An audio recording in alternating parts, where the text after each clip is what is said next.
Bienvenue dans Smart Bourse, votre émission quotidienne sur Smart for Change pour rester à l'écoute des marchés. Chaque jour, vous nous suivez en direct à 17h à la télévision via vos box. Vous nous suivez en live également sur nos réseaux sociaux et notamment sur le compte LinkedIn de Smart for Change.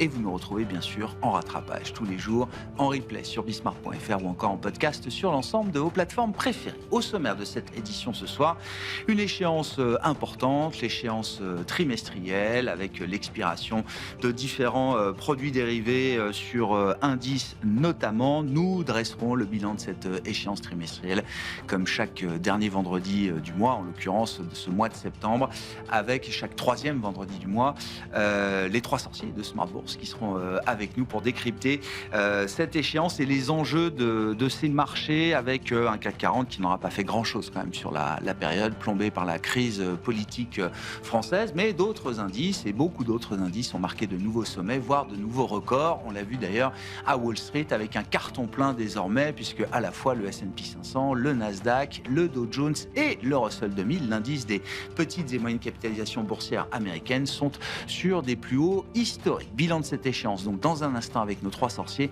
Et puis dans le dernier quart d'heure de Smart Bourse, comme une fois par mois, nous retrouvons les équipes du Café de la Bourse. Louis Yang sera avec nous dans ce dernier quart d'heure de Smart Bourse pour nous expliquer comment trouver le bon PEA.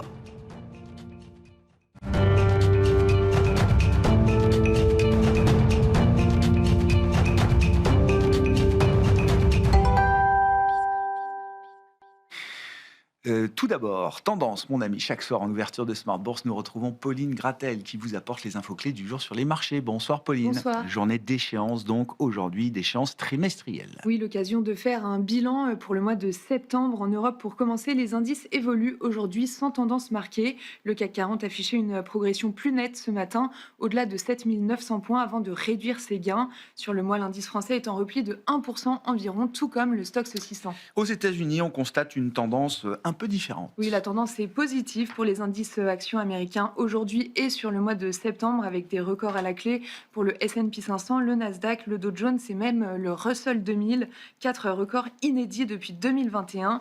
Le Nasdaq inscrit encore un nouveau plus haut à l'ouverture aujourd'hui et sur le mois de septembre, il est en hausse d'environ 5%. Qu'en est-il des équilibres sur les marchés obligataires à l'issue de cette semaine marquée par de nombreuses décisions de banque centrale? Aux États-Unis, le rendement à 10 ans poursuit sa hausse entre 4,10 et 4,15%. Le rendement à 2 ans s'établit autour de 3,60%. En Europe, le rendement allemand à 10 ans se tend également autour de 2,75%. Le spread franco-allemand est stable à 80 points de base. Sur le marché des changes, le dollar se stabilise et l'euro-dollar se traite autour de 1,1750. Et justement, la Banque du Japon est venue conclure cette séquence de décisions de politique monétaire en rendant sa décision la nuit dernière. Oui, comme attendu, la Banque du Japon a maintenu ses taux d'intérêt inchangés à 0,50%.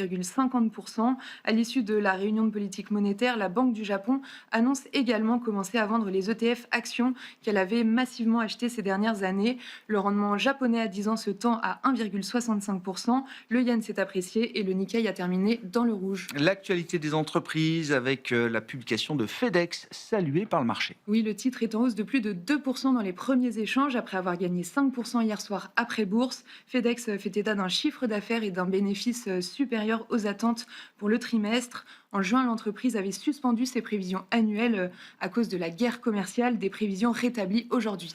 En France, le titre Stellantis, lui, figure parmi les plus fortes hausses du jour à Paris. Oui, le titre est en tête du CAC 40 et gagne environ 3%, soutenu par une note de Berenberg qui a relevé sa recommandation à l'achat sur Stellantis.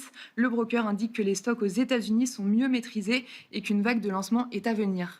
Quels seront les moments marquants la semaine prochaine sur les marchés pour les investisseurs, Pauline? On regardera plusieurs indicateurs la semaine prochaine. Le plus regardé, ce sera l'indice Core PCE américain attendu en fin de semaine. À part ça, toujours aux États-Unis, on attend la 3e estimation du PIB pour le 2e trimestre. En zone euro, les PMI préliminaires de septembre sont également attendus. Côté Banque centrale, la BNS rendra sa décision de politique monétaire jeudi. Tendance, mon ami, chaque soir en ouverture de Smart Bourse, Pauline Gratel est avec nous et vous apporte les infos clés du jour sur les marchés.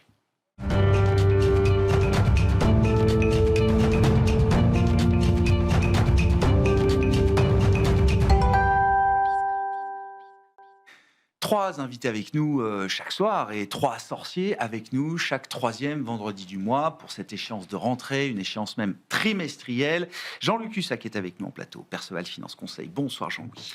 Bonsoir tout le monde. Romain Daubry, consultant pour Bourse Direct et cofondateur de l'atelier des options, nous accompagne évidemment. Bonsoir Romain. Bonsoir Grégoire. Et avec nous à distance en visio, Philippe Béchade. Bonsoir Philippe, merci beaucoup d'être avec nous. Vous êtes le président des Éconoclastes et le rédacteur en chef de la Bourse au quotidien. Romain, le bilan de cette échéance, je le disais en introduction, c'est vrai que si on regarde notre indice CAC 40 sur l'échéance, alors c'était du 15 août au 18 septembre aujourd'hui, effectivement, il ne s'est pas passé grand-chose.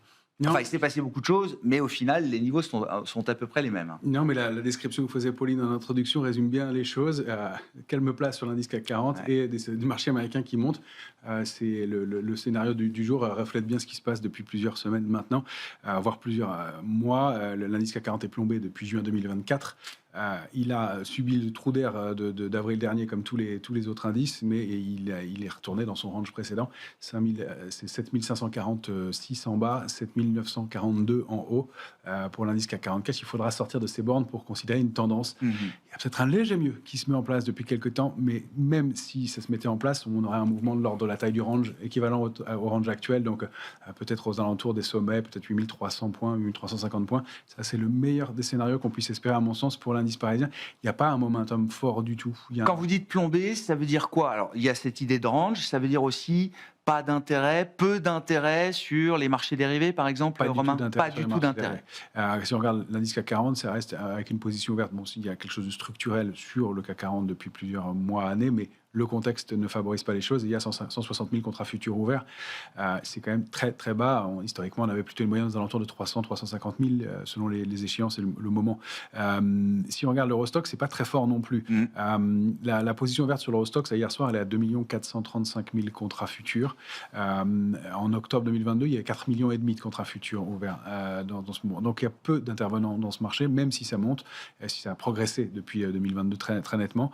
Et on n'arrive pas à créer un momentum, un intérêt fort. On voit bien, vous êtes venu avec le graphique de l'Eurostoxx, avec une vue hebdomadaire, on voit bien effectivement cette idée de range dans lequel on reste comprimé, comme vous dites, depuis plusieurs mois. Là. Exactement. Alors, ce qui est intéressant en termes d'intérêt, d'une part, c'est qu'on a... Alors, au cours des mois précédents, parce que ça fait longtemps que ça dure, quand on baisse, il y a un peu de position ouverte qui augmente sur les futurs.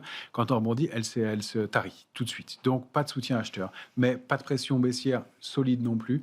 On a un intérêt qui reste assez modeste, encore une fois. On a créé quand même sur l'échéance une centaine de milliers de contrats, mais il faudra voir ce qui reste après l'échéance, puisque septembre est un trimestriel, c'est une échéance majeure. En termes de ratio put-call sur l'Eurostoxx, on a un ratio qui reste, qui était à l'équilibre et qui devient un peu optimiste, 0,85 pour commencer l'échéance du mois d'octobre. Donc on devient un petit peu optimiste alors que rien n'a changé. Bon, c'est le cas souvent au début d'une échéance, mais ça laisse un peu des doutes.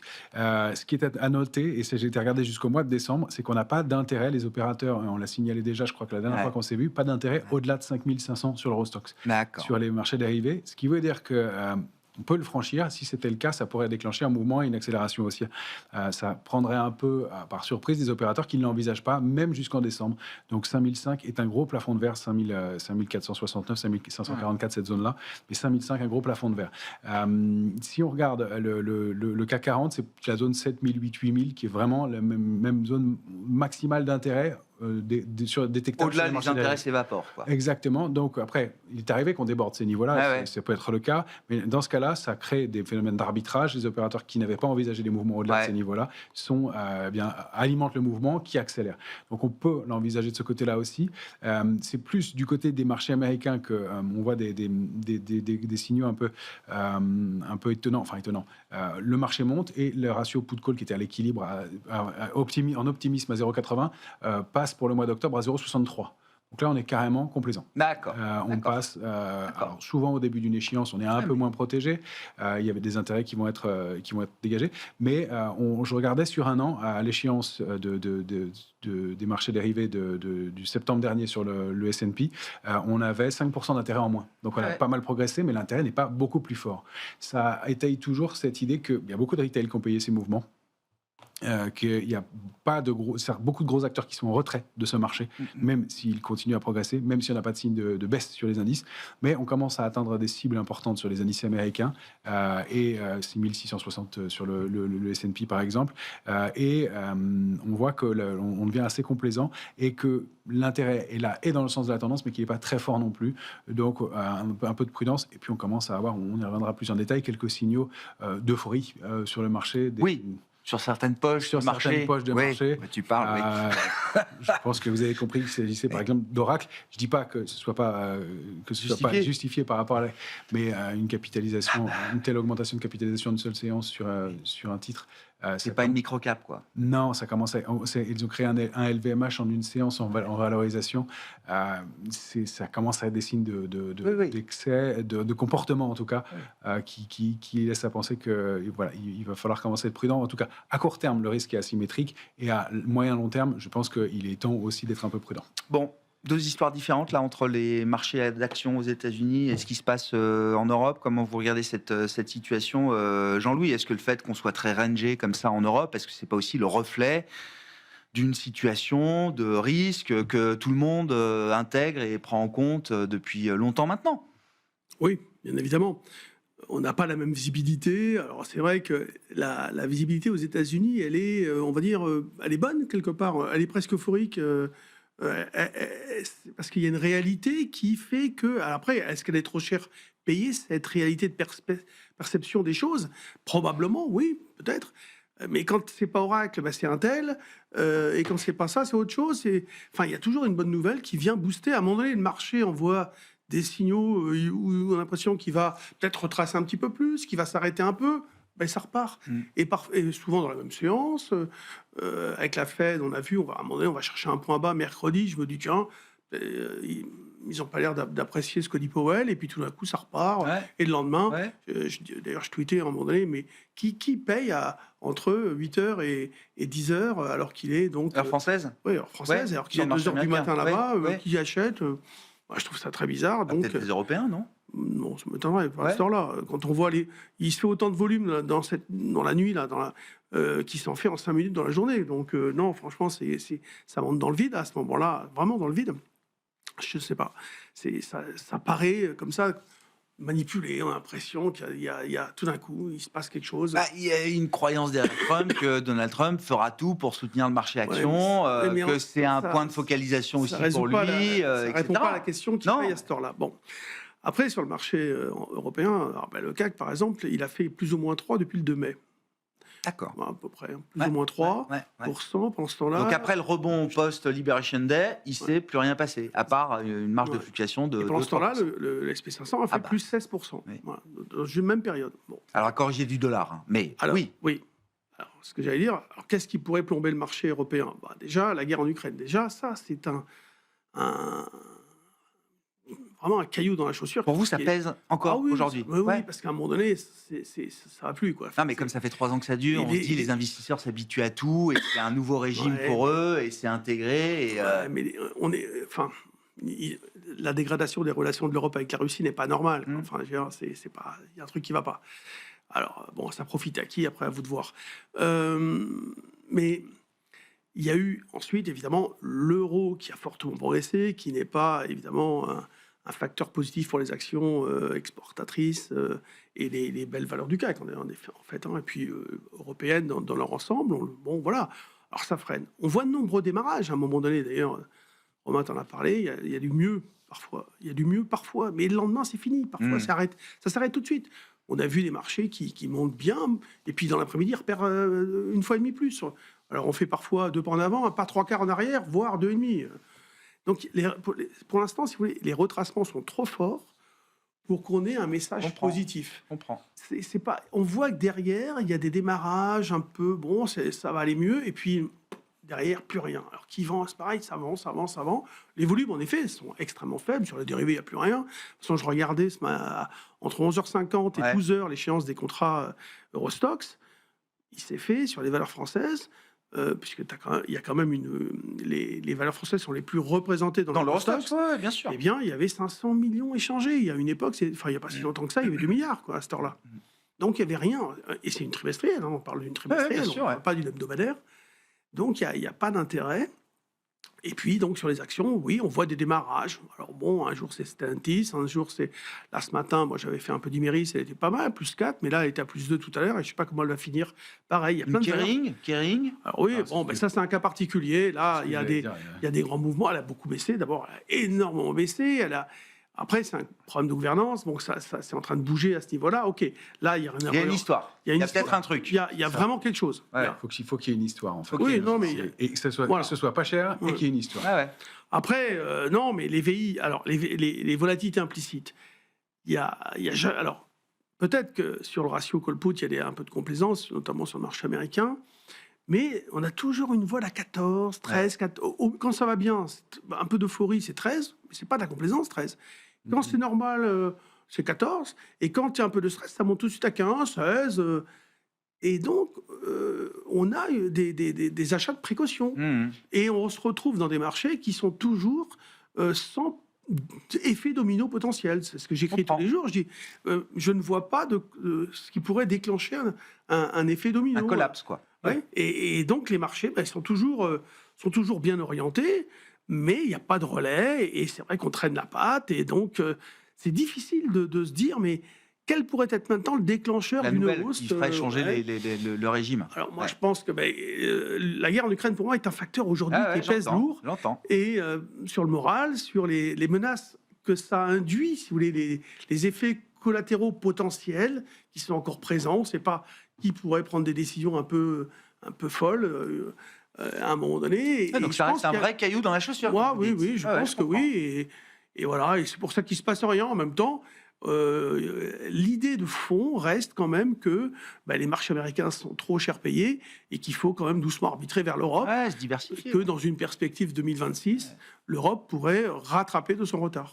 Romain, rapidement. Oui, sur la volatilité, c'est vrai que ratio put call à 0,63, mais une volatilité à plus de 14, 14,75, c'est assez paradoxal. C'est-à-dire qu'on fait payer cher une couverture qui est faible. Donc, c'est assez étonnant. On aurait pu avoir une volatilité sous les 14 nettement pour avoir un ratio put call aussi bas. C'est vrai que c'est un peu paradoxal aussi.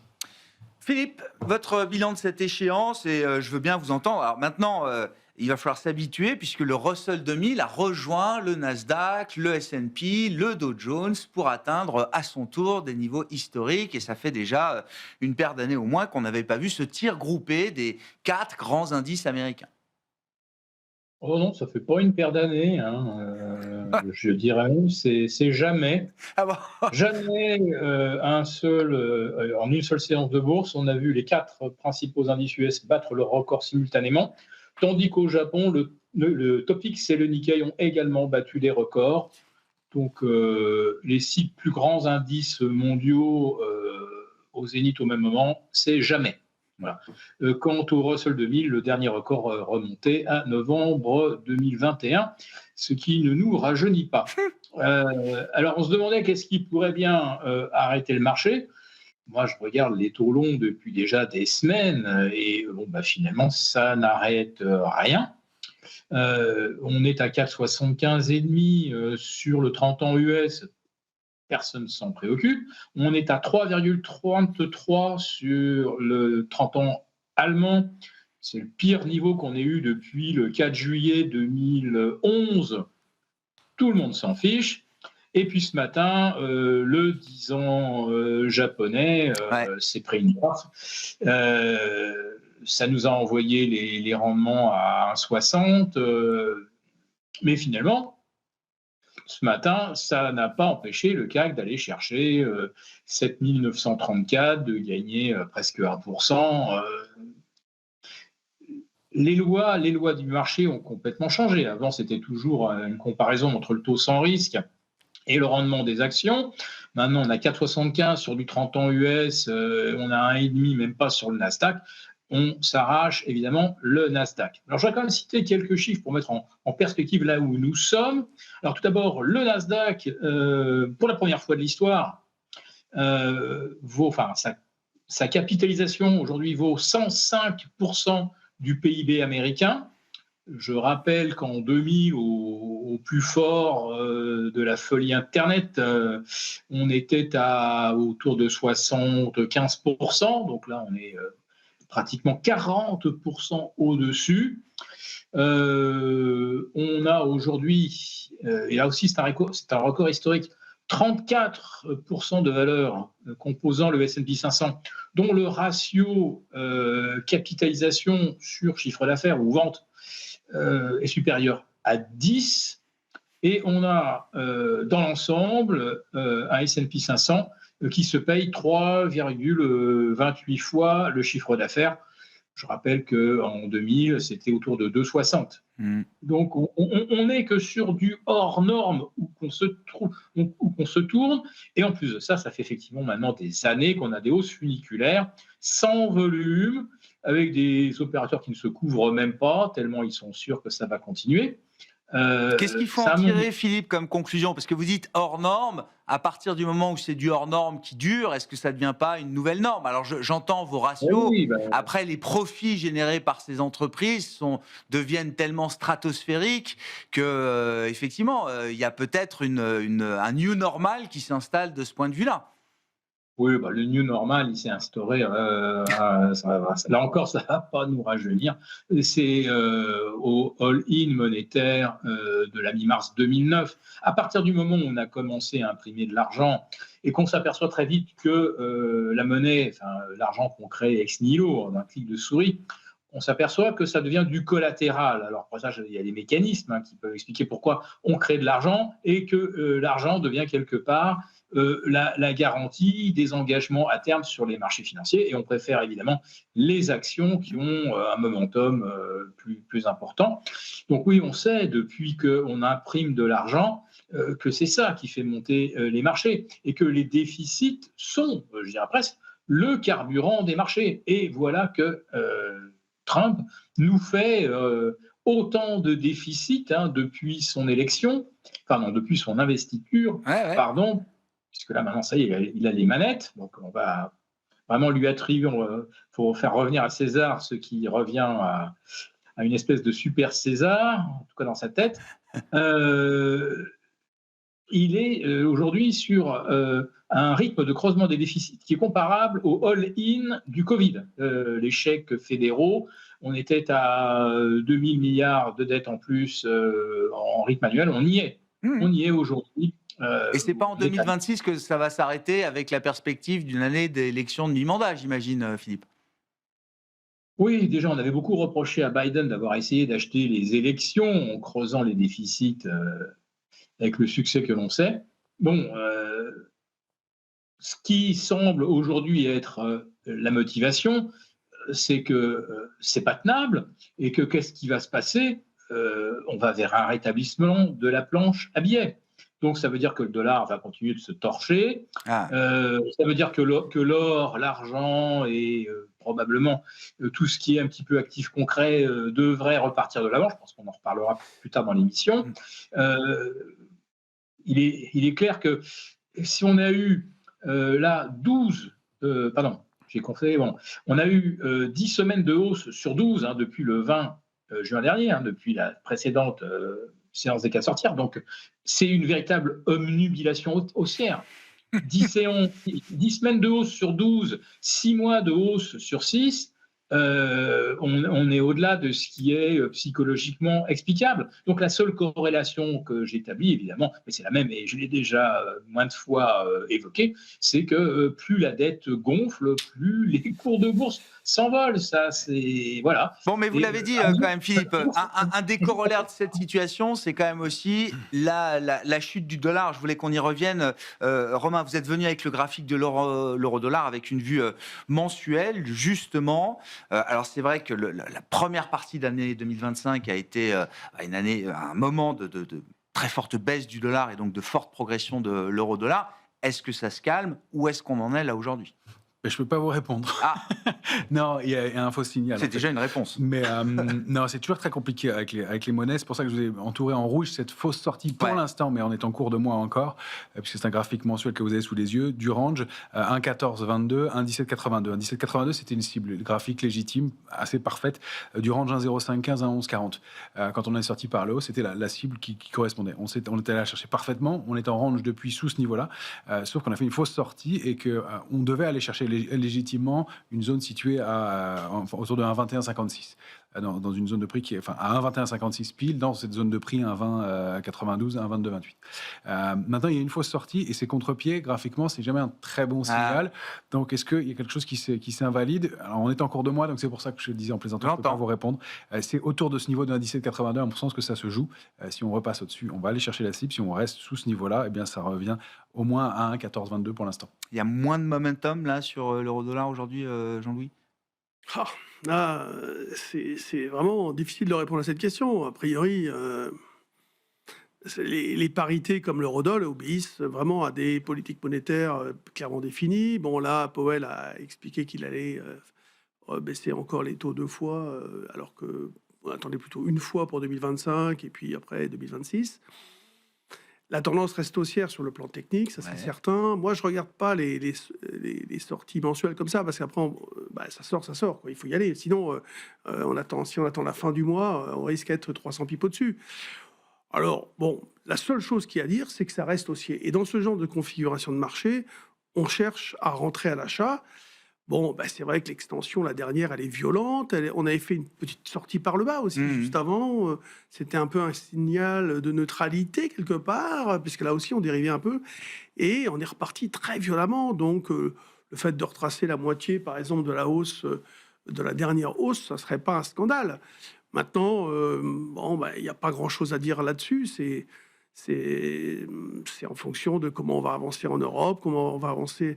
Mais après, il y a ça dépend de l'Europe aujourd'hui, vous dites. Les taux, Parce que c'est quand même beaucoup le dollar qui a baissé, hein. Ce que je veux dire dans cette affaire d'euro-dollar. Bien évidemment. Mais voilà. Mais maintenant, on sait clairement ce que va faire les États-Unis. Vous allez me dire, on sait aussi à peu près clairement ce que va faire l'Europe. Bon, c'est compliqué de se faire une idée là-dedans. C'est vrai, quand tu dis que je sais pas, moi non plus. Ouais. Et c'est-à-dire qu'en fait, ça reste haussier. Techniquement, ça reste haussier. À un moment donné, il faut essayer d'être vraiment simple dans sa réflexion. C'est techniquement haussier. On a une extension violente. À 50%, c'est une occasion d'acheter. Et si on casse le point bas, il faut vendre. Voilà. D'accord. Mais à part ça, ok. On a tout entendu, tout vu. C'est un plan clair. Ah, c'est clair, oui, bien évidemment. Juste un élément de comportement, on l'avait évoqué quand on avait indiqué la sortie haussière et la cible, c'est qu'il y a un consensus à $1 à 1,22 qui est quasi unanime et c'est ça qui fait douter quant à la possibilité. Les consensus unanimes, c'est ça qui fait douter. Là, moi, j'ai vu plutôt des économistes qui trouvent que la situation, l'euro-dollar a trop monté et qu'ils attendaient d'ailleurs pas, en effet, 1,1920, je crois, au plus haut. Quand tu fais 1,1920 et puis 3 jours après, tu te retrouves à 1,1730, ça fait mal. c'est qu'il y a quand même... il n'y a pas que nous qui nous posons des questions. C'est-à-dire que les investisseurs, qu'est-ce qu'ils font? Alors, ils payent comme... ça veut dire quoi? C'est que la spéculation, en définitive, qui est venue payer sur l'annonce de je ne sais quoi et qui a revendu sur l'annonce de je ne sais quoi non plus. Parce qu'en définitive, tout s'est fait dans le calme. Et c'est après, quand Powell a parlé, que ça s'est cassé la figure. Bon, écoutez, franchement, il y a beaucoup là aussi, de spéculation. Et ils ont plutôt l'idée qu'on devrait retracer. Mais que les choses... moi, je n'ai pas vu de consensus sur le plan fondamental qui pense que ça irait vers le dollar a quand 21. même beaucoup baissé en ligne droite pendant 4-5 mois et que se dire qu'il va reproduire 10% de baisse comme ça dans les 6 prochains mois, et bon, c'est pas forcément... Ça peut arriver, hein, mais un chemin a peut-être déjà été fait de ce point de vue-là. Mais ça serait quoi le catalyseur? C'est ça le...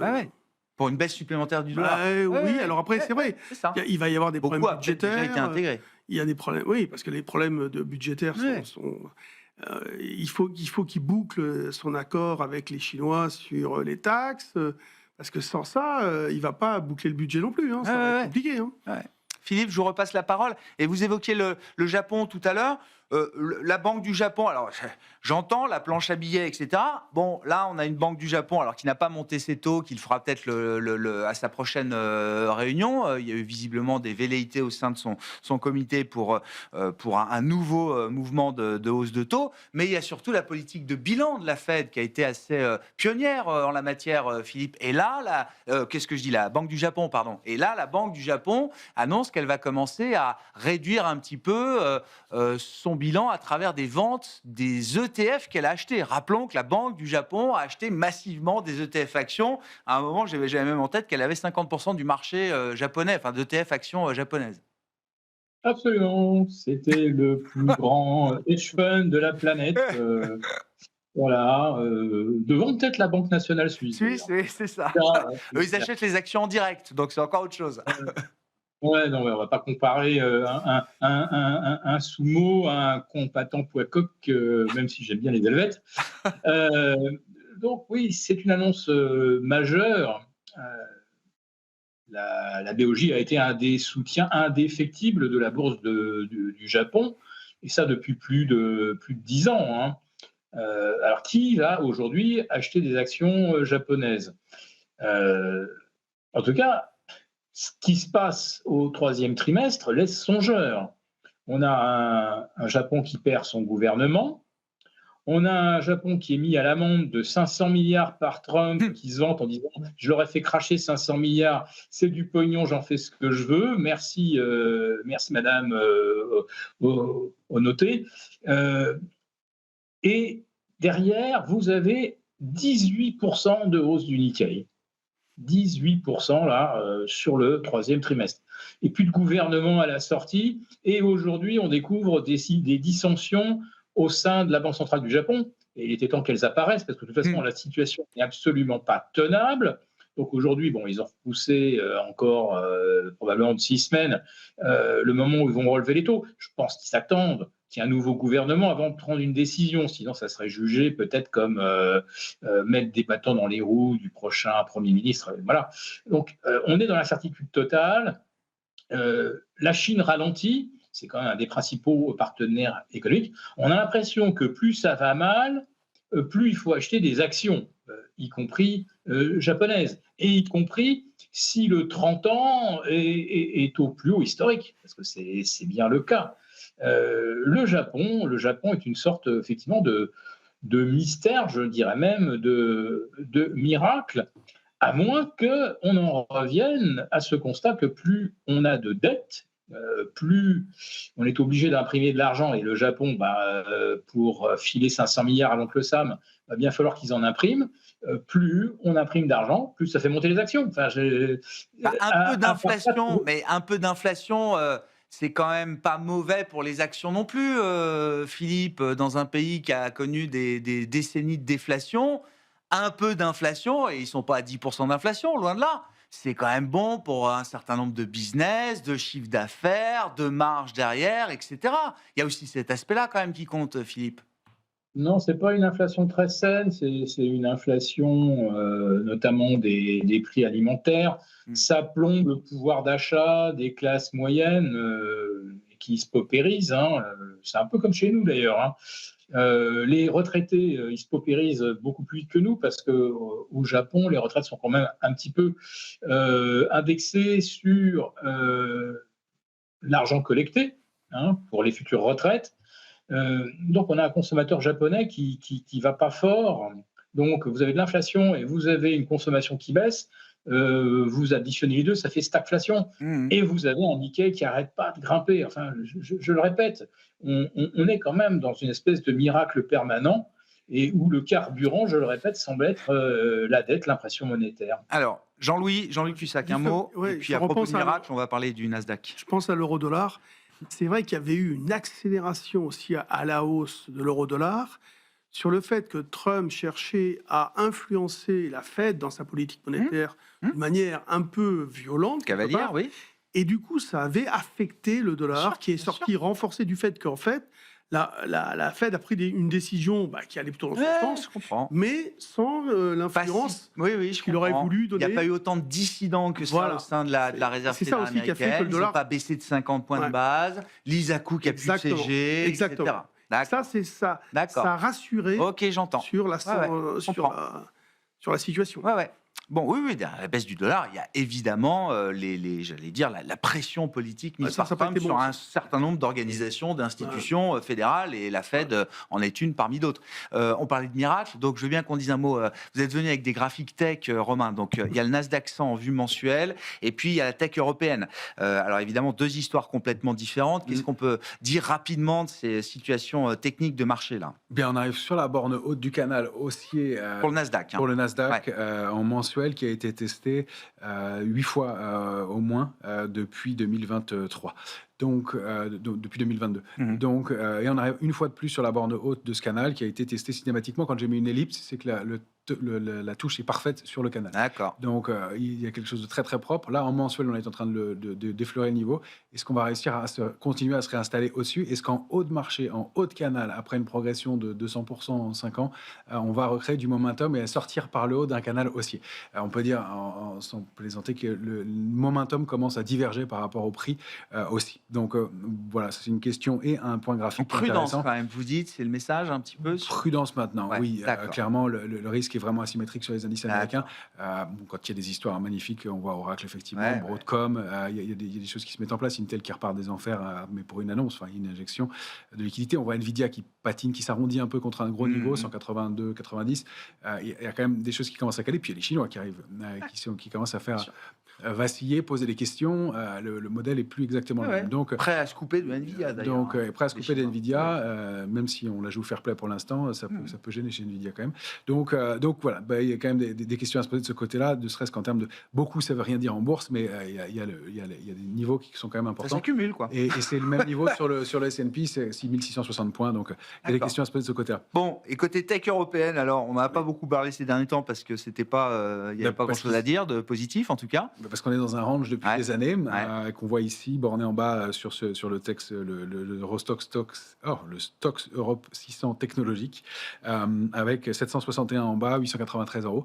On a évolué systématiquement depuis des années à l'intérieur de ce range. Là, ce qui est intéressant, c'est qu'on était en consolidation sous la médiane et qu'on a une réaction haussière. On déborde une oblique baissière, il y a une vraie réaction et un ensemble de tech qui se réveille en Europe, SAP sur un niveau de support, ASML qui sort d'une structure de Cette semaine, congestion. très belle semaine pour ASML. là, Ouais, hein. très belle Ça, semaine, ouais. confirmation d'une sortie Ouais. haussière. On voit une compression se mettre en place, elle se confirme, il y a encore un peu de potentiel. On a vu des petites capilles, il y a eu dans toute l'informatique qui est Obey. Ouais, les petites ESN, des les petites ESN, les ESN, du cours. D'une façon générale, il y a eu des mouvements. Il y a même Soitec qui a agi sur un gros niveau de support, mais on n'a pas encore de figure de retournement haussière. Donc, deux éléments intéressants. Ça bouge sur la tech européenne. Le deuxième élément, c'est que les cibles, elles ne sont pas très lointaines. Et je ne suis pas sûr... C'est pas un grand mouvement pour l'instant qu'on peut entrevoir. On va peut-être aller chercher la borne haute du range sur l'indice. Peut-être qu'il y a de plus belles histoires individuellement, mais ça donne des cibles qui donnent 7 à 8% de progression. Et est-ce qu'on va avoir le momentum pour sortir par le haut de ce range historique dans lequel on est coincé sur la tech européenne? Donc oui, du mieux, mais ça corrobore cette idée que s'il y avait du mieux, pour l'instant en tout cas, ça n'irait pas très très loin manifestement. Donc il y a quelque chose qui se met en place. Bon, small cap. Alors, ça a été l'envolée de l'été, là, les indices small en France, notamment. Et depuis, c'est comme le Russell qui est au record. L'accélération s'est faite avec la baisse des taux d'intérêt, la perspective de la baisse, et puis la baisse annoncée, la double baisse pour 2025. Voilà, c'est ce qui a dopé les petites sociétés, on va dire, même si dans le Russell, il y a quand même des grosses. Oui, c'est pas la même Mais chose. évidemment. Mais bon, là, moi, ce que je vois, c'est qu'il y a beaucoup de faux démarrages, encore une fois. Là. Sur quoi? Sur les small parisiens, oui. C'est vraiment des... Il y a des améliorations, mais... alors, c'est violent. C'est-à-dire qu'il y a des fortes hausses, tout d'un coup, comme dans l'automobile, les équipementiers avant-hier ou hier, ou je sais plus. Là, aujourd'hui, c'était plutôt justement les automobiles. Là, c'était Stellantis qui a la plus forte hausse du jour, comme le disait Pauline tout à l'heure. Et donc là, on a eu cette réaction. Alors, on a des réactions violentes, après ça se calme. Et c'est pareil, c'est difficile de... En fait, aux États-Unis, il y a des investisseurs qui constamment voient le verre à moitié plein. Tout est pris dans le bon sens, mais tout, c'est... On voit toujours le bon côté des choses. Ah oui, toujours le bon côté. Et nous, on a plutôt tendance à voir le mauvais côté, Mais voilà, l'explication, il y a des explications, on a cité quelques-unes. Et là, aujourd'hui, moi, je pense que de toute façon, les gérants n'ont pas envie de mettre d'investir fort sur des valeurs qui sont avec des volatilités de liquidité extrêmement Ouais, ouais. importantes, parce que à un moment Il n'y donné, a pas encore un grand retour Non, fondamental de flux sur le non. compartiment small et Mais mid. non, on le voit partout. La conviction, globalement, elle n'est pas là. Donc non. émerge ce côté spéculatif, émerge le côté algorithmique, le côté arbitrage. Mais est-ce qu'il y a des achats secs comme ça? Moi, je n'ai pas l'impression. Et d'après ce que j'entends, la réponse est non. Bon, Romain, j'essaie aussi d'être un peu équilibré, mais c'est vrai que, encore une fois, corrigé du dollar, la performance américaine, elle n'est pas si délirante que ça. Et il y a des indices en Europe, alors on est focalisé sur le CAC, entre autres, qui est une absence d'intérêt, je l'entends bien, mais vous êtes venu, là aussi, c'est le graphique, alors c'est les mid-cap italiennes, c'est ça? Les small et mid italiennes. Bon, là, il y a une vraie histoire, et ça fait un moment que ça dure, quand même. Exactement. Et le FTSE MIB, et l'IBEX espagnol, enfin, je sais pas où ça en est, mais c'est quand même des histoires qui sont belles histoires positives et qui sont des histoires sur lesquelles on a pu s'appuyer, les investisseurs ont pu s'appuyer. Complètement. Autant sur le CAC Small, on est très concentré sur quelques valeurs. Ouais, c'est ça. C'était une des questions de la composition. Il y a quand même deux valeurs qui ont fait, je ne sais plus combien de pourcents de la performance. Vivax et Exail. Donc, c'est un problème en termes de représentativité. Il y a des foyers d'intérêt un peu localisés. Si on veut regarder des titres qui bougent un peu, il y a un dossier qui s'est réveillé un peu, là, qui est une bonne publication aujourd'hui, c'est Boiron. Par exemple, il se passe peut-être quelque chose, il y a peut-être une vraie recovery de ce côté-là, mais ce sont des foyers individuels. Voilà. Sur l'Italie, il y a effectivement l'Itamid, et là, ça fait longtemps que l'histoire dure. Elle est vraiment sortie d'une structure haussière de long terme. La cible, c'est encore 8% à peu près de hausse par rapport au cours actuel. Et ça m'intéresse à double titre, déjà parce que ça surperforme clairement et de façon franche et massive, avec beaucoup plus de participation que chez nous. Et aussi parce qu'on dit souvent que dans un cycle de marché, les small caps sont les dernières payées. Et comme vous savez, on en a évoqué plusieurs fois. Ça fait un moment qu'on attend je me dis, cette fin de cycle. Je dis que là, ça commence à y ressembler. Et quand on aura atteint ces cibles sur l'indice small et mid, on sera peut-être arrivé au bout de quelque chose. Donc, pour l'instant, on n'a aucun signe de retournement sur les grands indices. Des signes de baisse de momentum un peu sur les indices américains, de divergence de momentum sur les indices américains, mais on a encore de la place sur quelques histoires, quelques dossiers, et on voit quelques valeurs qui se réveillent comme ça. Donc, il y a encore peut-être des foyers d'intérêt ponctuels, mais c'est vrai qu'on n'a pas une participation franche. Et sur le CAC 40 et d'une façon générale, le DAX reste quand même plombé. Il a fait une sortie par le bas cette semaine. Alors, est-ce que c'est un contre-pied technique et ça va aller mieux? Peut-être, mais pour l'instant, ça reste quand même assez mou. En revanche, il y a effectivement l'Italie et l'Espagne qui sont en pleine forme. Et là, il y a une autre histoire qui s'est mise en place clairement. Ouais. Philippe, un mot des matières premières. Alors, il y a l'or, évidemment, en tant que métal précieux, et puis il y a le reste du compartiment. Quels sont les signaux envoyés par l'or, toujours au sommet, et le reste des matières premières, Philippe? Bon, l'or, plus 40%, l'argent, plus 46%. Donc, clairement, là, on voit que ces deux actifs servent de hedge contre la désintégration monétaire, liée, comme je le disais, au creusement des déficits. Le cuivre, il nous a envoyé un petit signal qui ne s'est pas confirmé. Le franchissement de la barre des 10 000, à mon avis, va faire la différence. Malheureusement, ce franchissement, pour l'instant, nous ne l'avons pas. On regarde également du côté du palladium, du platine, et tout ça, c'est peut-être en attente d'un véritable intérêt. Là, il ne s'agit plus effectivement de se protéger contre la baisse du dollar ou des déficits à 250% au Japon. D'un seul coup, on se met à douter du yen. Enfin, il peut y avoir des foules d'explications, mais le cuivre, c'est le marqueur d'une économie en croissance. Et sans signe précurseur d'un rebond de l'activité en Chine, notamment, ce débordement des 10 000, il risque un peu de se faire attendre.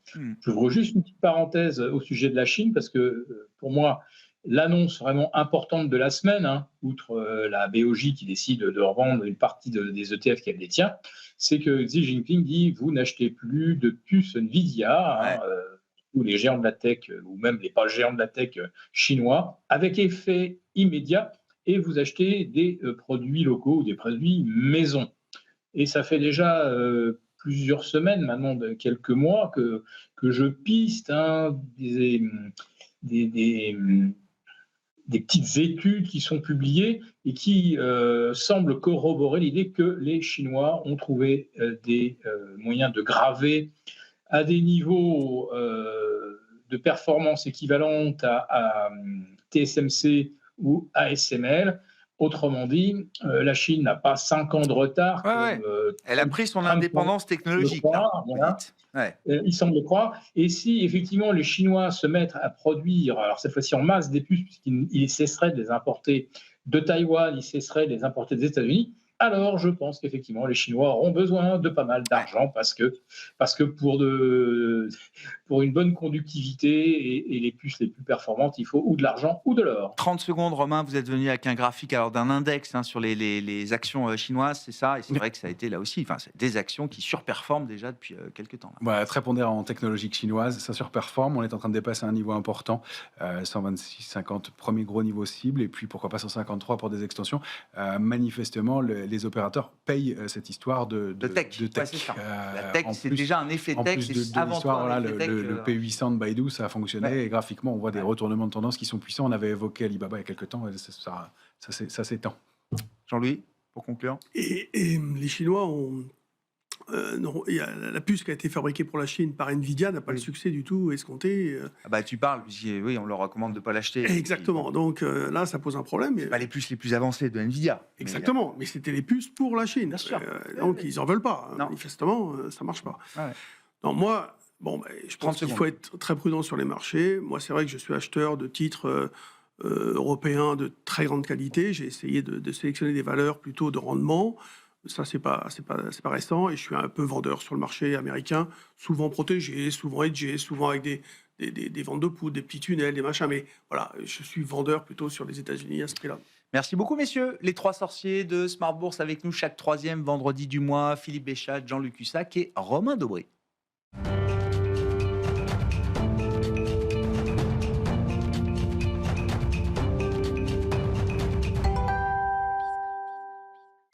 Le dernier quart d'heure de Smart Bourse chaque soir, c'est le quart d'heure thématique et une fois par mois, nous avons rendez-vous avec les équipes du Café de la Bourse pour un exercice de pédagogie boursière. C'est Louis Yang, cofondateur du Café de la Bourse, qui est à mes côtés ce mois-ci. Bonsoir Louis. Bonsoir Grégoire. Merci beaucoup d'être avec nous. Parmi les sujets qu'on a déjà traités avec vous ces dernières saisons, choisir une bonne enveloppe pour investir en bourse, on en a parlé. Et donc, on a régulièrement parlé du PEA avec vous notamment.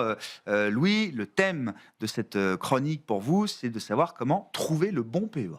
Oui, exactement, parce que l'offre s'est beaucoup diversifiée.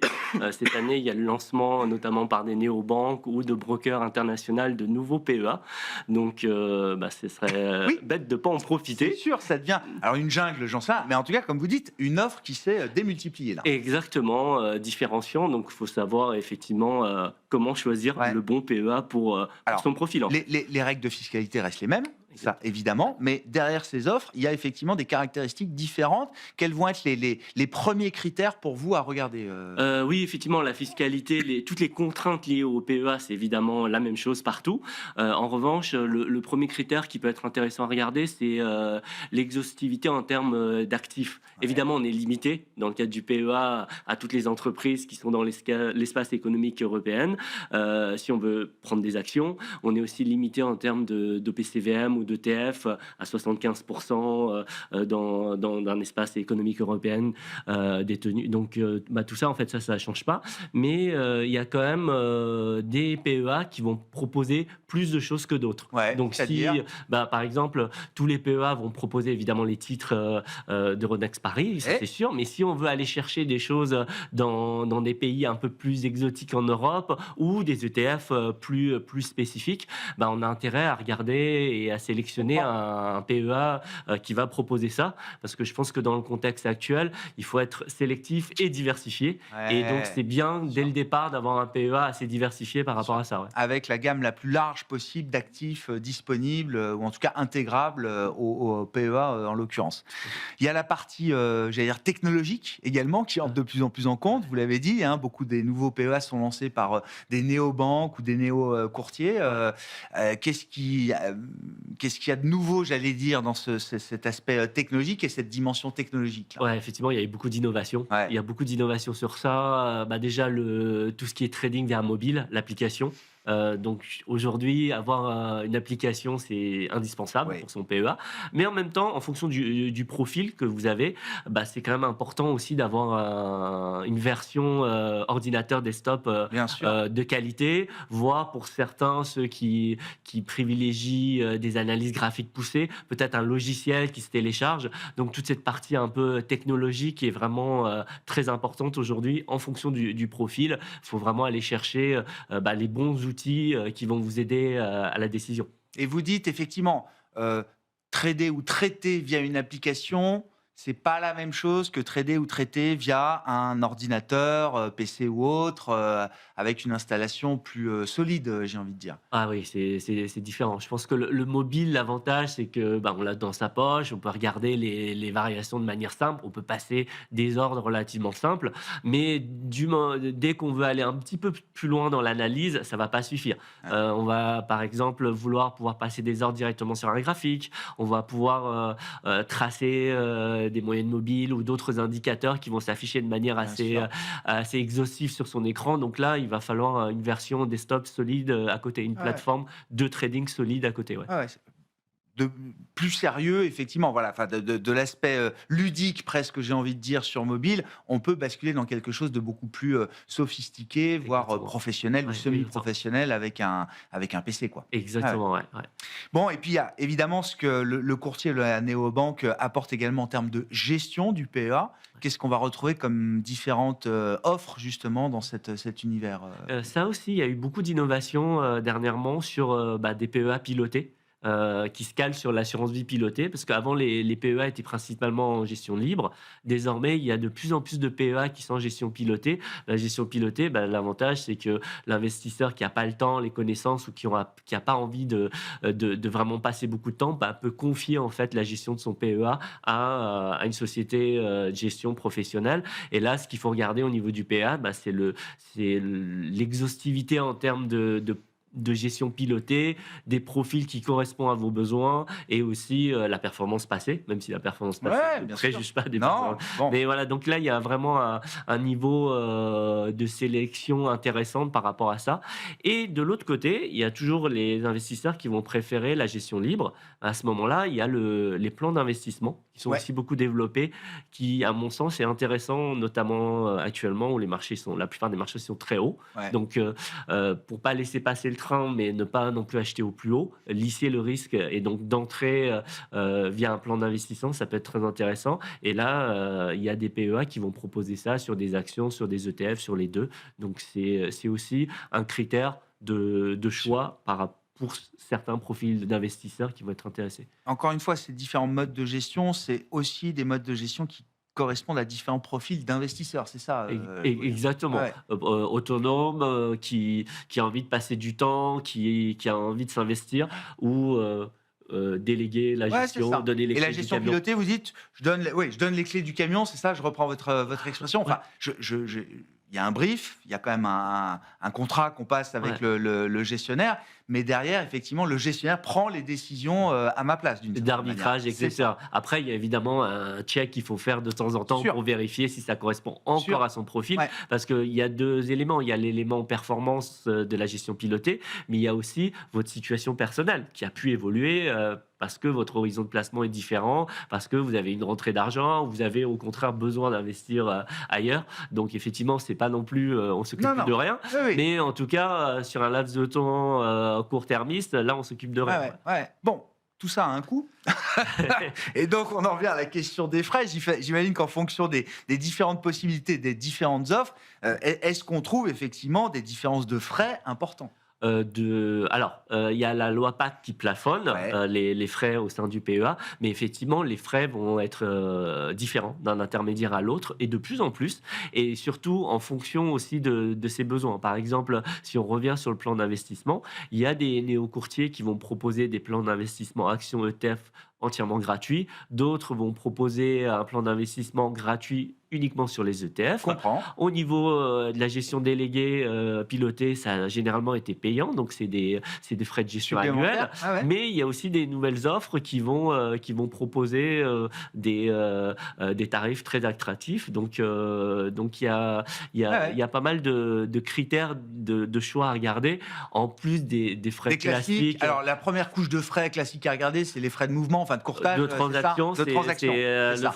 c'est les frais, c'est les Ça, c'est le principaux premier frais. truc à C'est regarder. le premier frais Ah ouais. à regarder. Et après, il y a des frais qui deviennent de plus en plus obsolètes désormais avec l'offre des nouveaux, courtiers, des la nouveaux, nouvelle exactement. concurrence, La bien nouvelle sûr. concurrence, exactement. C'est-à-dire les droits d'entrée, d'inactivité, de sortie, tout ça. Normalement, tout ça, c'est à zéro. Donc aujourd'hui, ce qu'il faut regarder, effectivement, c'est- Vérifiez bien quand même que c'est à zéro, parce que, enfin, je sais pas, on peut toujours tomber sur des banques ou des maisons qui ont encore des PEA avec ce genre de frais. Ah oui, c'est ça. totalement. Oui, Ah oui, oui, voilà, bien c'est sûr, ça. bien sûr. Voilà, c'est ça. Oui, Oui, oui. tout à fait. Il faut Mais les nouvelles offres, normalement, mettent ces frais à zéro. Exactement, Ouais. normalement, mais effectivement, il y a tellement Ah oui. de couches de frais différents que c'est quand même important de bien étudier la brochure et de vérifier que effectivement tout est à zéro et qu'il n'y ait pas des frais de retrait qu'on n'aurait pas vus ou des frais d'inactivité parce qu'on n'a pas été actif pendant plusieurs mois. Je prends un exemple, je reviens sur Oui. les outils tout à l'heure. Il y a des courtiers qui vont proposer des outils gratuitement, mais à condition de traiter un certain nombre comprends. d'ordres par mois comprends. ou par trimestre. Je comprends. Ça, faut effectivement faire Ah ouais. attention au niveau du coût. Pareil, au niveau, on n'en a pas parlé, mais pour bien différencier un PEA d'un autre, il y a aussi toute la partie un peu conseil, les analyses qui vont être fournies, les stock screeners pour faire du stock picking, il va y avoir les formations, etc. Ouais, Donc bien sûr. il y a tous des packages qui peuvent être payants ou pas à regarder aussi dans Non, mais c'est dans une le choix. vraie décision, presque, j'ai envie de dire, d'achat. En tout cas, c'est un vrai choix et c'est une vraie décision et à regarder dans toutes ces dimensions parce que, évidemment, ces couches de frais qui peuvent s'accumuler se font au détriment de la performance finale de votre portefeuille. Hein. Totalement, et c'est d'autant plus important pour le PEA qu'on peut en détenir qu'un seul. Oui. Donc, Et alors justement, ouais. si on trouve que notre PEA actuel n'est pas très bon et qu'on a envie de se tourner vers un autre type de PEA en suivant par exemple vos conseils, on peut transférer, c'est ça Oui, aujourd'hui, exactement. oui. On peut avoir qu'un seul PEA, mais on peut le transférer. Ouais. On peut le transférer d'un établissement à un autre, D'accord. tout en gardant l'antériorité C'est ça, fiscale. voilà. C'est ça C'est le plus surtout ça important. le C'est plus surtout ça le important. plus important. Et en fait, après, effectivement, ça c'est aussi Ouais, une ouais. autre carotte à regarder. Mais parfois, lorsqu'on transfère, il va y avoir des frais, mais ces frais peuvent être remboursés par le nouveau. le nouveau. Voilà. Voilà. Donc ça, Chez c'est qui vous encore, êtes voilà, client, c'est bien sûr. encore une ligne Bien sûr. Ouais, bien de sûr. comparaison à Bon, regarder. optimisez votre PEA effectivement sur ces bons conseils de Louis Yang. Merci beaucoup Louis. Merci d'avoir Merci, été avec Grégoire. nous, cofondateur du Café de la Bourse. Nous retrouvons chaque mois les équipes du Café de la Bourse le 3e vendredi du mois à 17h45 en direct dans Smart Bourse et en replay bien sûr sur bismart.fr.